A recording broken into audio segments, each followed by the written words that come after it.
Ito, ang So, lalabas kunin dito, natin yung rubber ito. Paghilamos, pampaligo. Bakit ano bang may Ayan, Beauty water. tandaan po natin, every So, filter di po ba is may sineparate rubber na ng yan. machine yung good and bad ng So, tubig? Kala ko ito. Ngayon, ang gagawin po natin ngayon is So every dahil time po nagpipindot ka ate, outside tray, inside tray to, sa K8 or sa SD501 o Platinum, may 7 diverter yan. Kaso So, lang, isa, dalawa, tatlo, dapat apat, lima, ano mo rin anim. kung ano yung gusto mong Tsaka hingin ito sa yung machine. mga So, kung gusto mo ng kangen pang inom, tatlo dito kasing ka lang ano, kukuha ng pang inom. ano to eh. So, ang gawin po natin is kunin natin yung pwedeng inumin yun. inside thread. So, pwede mo yung panghugas, pangpaligo, Ito yan. panglinis sa sasakyan. Kunin natin. Maganda yun. Sa tanim, maganda Nakita yun. niya. Tamang-tama. So, this is UK standard po. Ayan. So, ang gawin natin ngayon is Malamig lang talaga. So, Kasi pwede kunin natin ito na yung magsasalita yun. Pinaglagay niya. Hot water.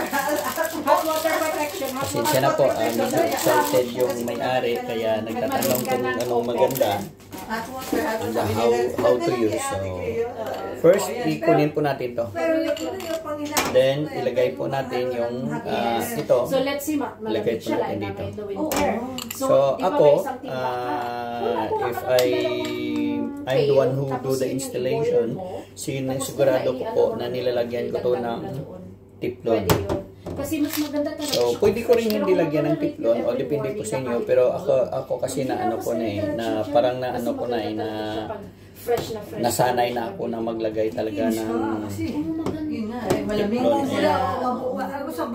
Nalalagyan ko talaga ng tiplon. Ang purpose ko ng tiplon is para wala masyadong leak. Mapupula yung skin niya. So, Pag-ihilas sa inyo yan, water sa gabi. kung maglagay kayo ng tiplon o hindi. Ayan. Ang ganda talaga ng skin nyo sa Ngayon, ito na yon. So, para mawala yung leak. Ngayon, ilagay po natin. Niloloko niya man. Oo, ayan, nag-ano ko kagabi. Kaya tignan mo, oo, ganda-ganda ko. Sinong Ayan. Yung bisita nga dito. dito natulog? Saan sila Dito natulog? sila So, yan na, medyo may ipit na. So, makikita nyo. So, yun siya. So, ngayon, itest So, po lahat- natin. Huwag muna natin so, lahat ikabit. na Test muna natin kung Sayang ano, sana kung may leak. nakapag-demo sana, tama naman nandiyan yung... Tapos, tingnan ko natin. Oo. Kaso lang nasaan kami Ayan. yun? Kailan yun? So, nakita nyo, walang leak. Pumunta pa kayo ng Norfolk, di ba? So, ngayon, ang gagawin po natin is, nakita nyo yung ano, tingnan po natin. Sabi ko, sayang hindi pa. Water supply hose. Tingnan po natin, water supply hose. Kausapin mo. Kasi Ilagay natin yung water supply hose dito sa likod. No, tama. May maganda So, akong ang na-invest gagawin po sa natin, gusto all you have kong to do is malaman take this ko. one out. Pupuntahin ko yung kaibigan ko Tapos, na ipasok po nasa natin yan. Bigyan mo, ang gawin mo lang Ayan, andyan na. O, so, ito yung tsura nito. Then, ikabit po natin ito. Pwede namin. Then, Ikaw nga sabi ko yung stove. ano lang natin, ipitan. Halos araw-araw. Badaanan Ayan. namin. Hindi ko pa na... So, tingnan nyo. Ganyan yan. Anong pangalan niya? Ayan. So, ayan. Pero, yun nga tinatanong ko Kikita palagi. na. Ano, kumusta? So, ngayon, ang gagawin po natin is, Ano, so, sabi ko, ayan na. hayaan muna kita. Dahil kadarating lang din nila from Philippines. Kaya, parehas kami. So, yan na po. Pagdating namin, Ang gagawin po natin ngayon pagbawi is, ng nag-gastos, sabi niya. iwan po natin. Sabi ko, bumawi muna kayo saglit. Ayan. Tapos saka ko kayo. So, kunin natin Kasi yung, sa Colchester naman, sabi, pwede next month na daw, sabi dahil. so, Kasi good to go na yan. price at So, ngayon, ang gagawin po natin, i-test natin to. 700 itong price increase. Tingnan natin Sa kung may leak. January 1. May Buti pa nakabili na question kami. ka ate, tanong mo Ayan. na lahat. Para... Hindi ko pa alam ang tatanungin ko. Kasi, Kasi, tatawan ko. Kung wala na kami, tsaka yan lalabas yung mga tanong-tanong niya. Nandito naman si Mirna.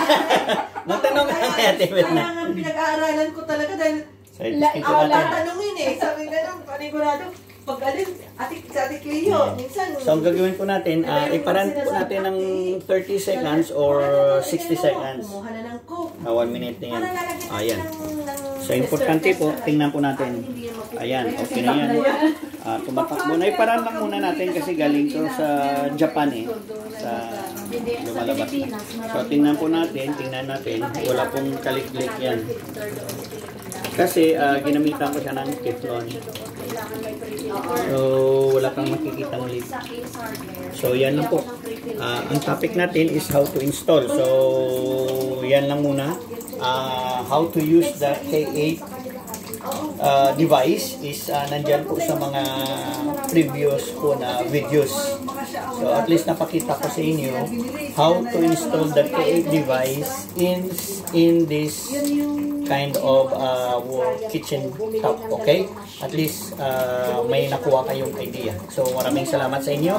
At kung may katanungan po kayo, just give us a call, send us a message, or mag-comment man lang kayo sa pinost ko. Okay, maraming salamat at sana makakatulong ang video na ito sa inyo. Thank you po.